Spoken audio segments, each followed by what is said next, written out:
What's up, everyone? Ben with the BTC Sessions here, and this is your daily session. Hodl that Bitcoin.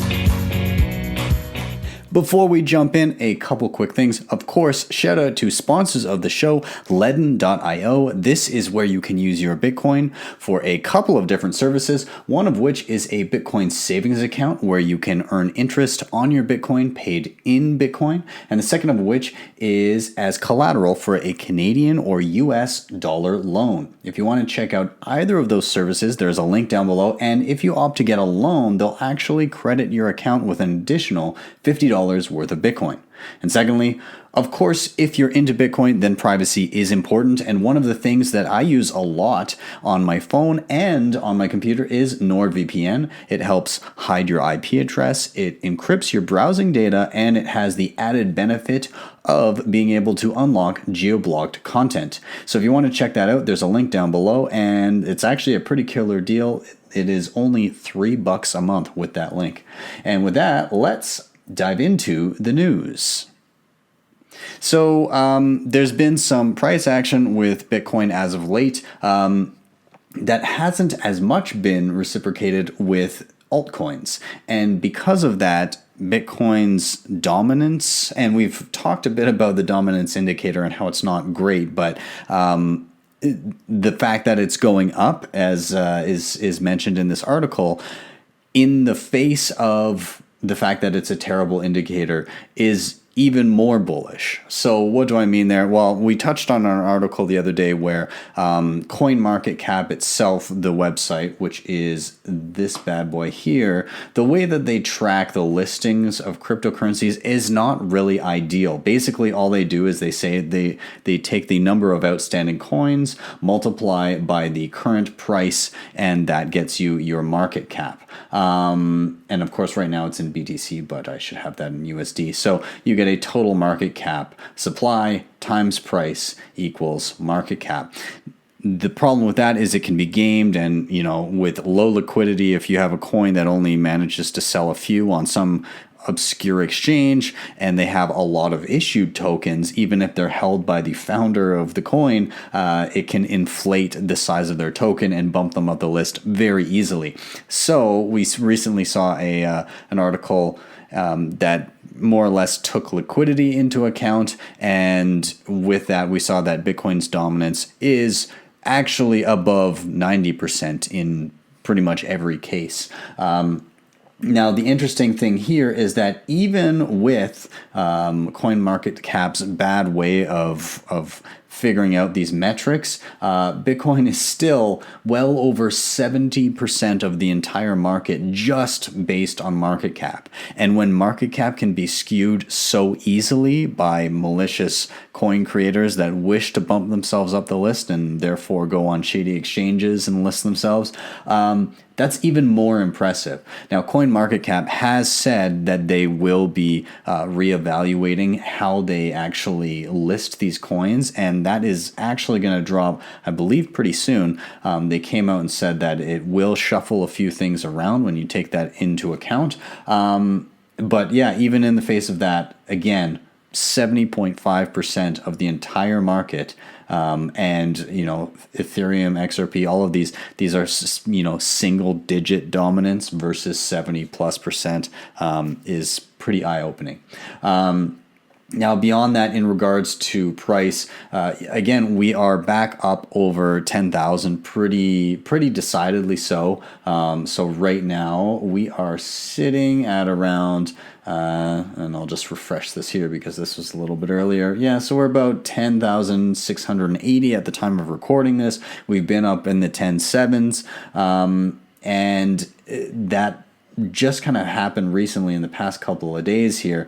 Now, the problem with this price move was that it was on pretty weak volume. There wasn't a lot of trading happening there, whereas some of the previous pumps before were on high volume, and worse yet, the dumps that happened previous to this were on higher volume than this increase. So that leads people to believe that this may not be like a very solid move up. It could easily be reversed back down, at least temporarily. So this article in particular is calling for a potential turnaround back down below 10K to the kind of the 9,700 range.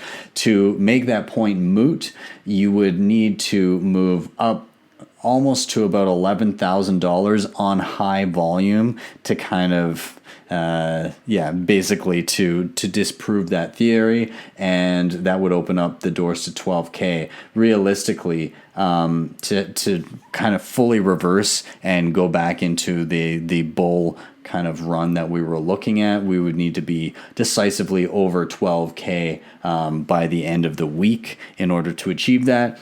Crazier things have happened.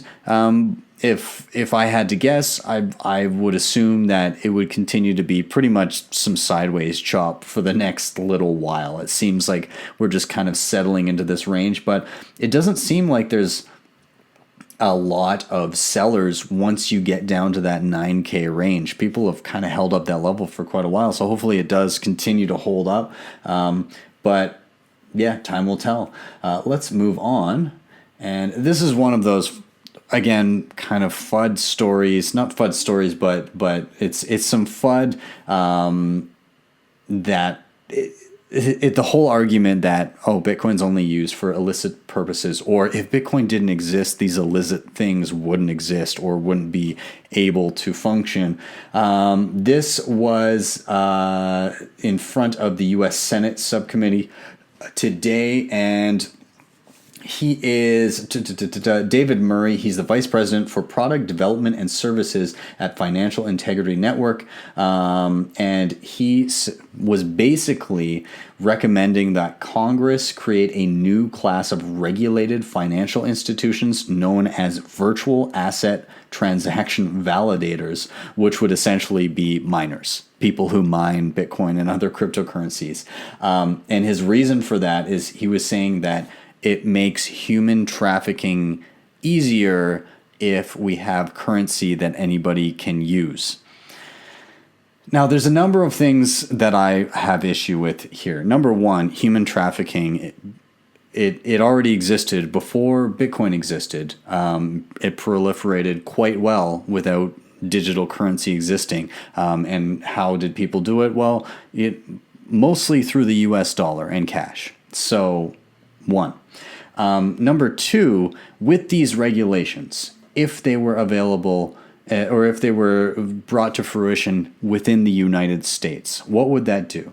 Well, it would force anybody that was using or that was mining a cryptocurrency to then basically keep tabs on whatever transactions they were putting through on the blockchain and not put through transactions that were used by illicit parties. They would essentially have to do KYC in order to ensure they weren't facilitating things like human trafficking, which, by the way, there was zero actual metrics or data brought forth. It was just kind of anecdotal evidence. So anyways, they would essentially have to be able to KYC people that they were allowing to use the blockchain, which is just not possible. So it would more or less be a ban, a blanket ban on mining anything that was an actual decentralized cryptocurrency in the US. Because again, even if that regulation went through and it was, you couldn't mine anything that you couldn't KYC in the US, every other country you could. And even if half of the entire world decided to make it so that miners had to KYC, the other half of the world still would have miners. In fact, miners would flock to those jurisdictions. We see miners from around the world going to jurisdictions where it's most favorable for them to mine. It will continue to proliferate. And guess what? If it was blanket everywhere, which when's the last time the entire world agreed on something Even if it was blanket across the world, miners would still just do it in secret. And you don't even need to have access to a power grid because a lot of mining is already done with renewables, with things like hydropower. So all you need to do is be near a moving body of water and set up a way to harness that energy to mine. So it's kind of a ridiculous notion, and actually, thank God, but the guys from Coin Center were there to actually refute this testimony and say it's couched as regulation, but it would be an effective ban on American persons or businesses using open blockchain networks because it would require them to use it on a permissioned basis. It's just a ban on a whole type of technology. He also went on to say that the internet is used for all kinds of crime, but if in 1998 we said, let's ban the internet because it's used for crime, the US would have suffered. And I think he puts it pretty eloquently there. Again, all kinds of technology can be used for good and bad. And it's the job of local law enforcement or international law enforcement to actually target the behavior and the illegal activities as opposed to the means of exchange or the currency that's being used in those exchanges. Because again, currency is just a technology. It's a way of allocating value. It's speech at this point. Money is speech. And when you start saying that you can't speak, what left do you have? So we'll move on from there. This is kind of a nothing story, but I found it funny. Burger King lets you pay your way in Germany with Bitcoin. Now this is looks like it's probably not their physical locations, but online you can indeed pay. In fact, this is a screenshot from them, and you can see the payment options down below: PayPal, Visa, Amex, MasterCard, and of course there's the little Bitcoin symbol. It's actually before the other options here, the credit card options. So that's wonderful. So again, when it comes to it makes a little bit more sense for online merchants to accept Bitcoin because the odds of an entire online community having access to and wishing to spend Bitcoin is a little bit more likely still than an individual who happens to have and own Bitcoin on their physical person walking into an establishment, seeing that they accept Bitcoin, and that person indeed wanting to actually spend their Bitcoin rather than hold it as a store of wealth. It's a bit more likely to catch somebody online than in person. It's just, it hasn't proliferated that much yet. But hey, I mean, it's a headline, I suppose. It's good. Let's move on. One last thing here. As I said, I am headed to Baltic Honey Badger in Riga, Latvia for September 14th and 15th. I'll be there a little bit early and stay a little bit late. We've got some stuff going on with Bull Bitcoin, and our sister website, Bitcoin Outlet, with all the merch, has partnered with HODL and Baltic Honey Badger and has released a new set of hats just in time for the conference, including the official Baltic Honey Badger merch / hat for the event. So these are the ones. We've got the European edition of the Bull Bitcoin hat. This is the HODL hat, and this is the official Baltic Honey Badger hat here. I actually really like the design for the Baltic Honey Badger one. I think it's pretty rad. And of course the Bitcoin Outlet logo on the back here.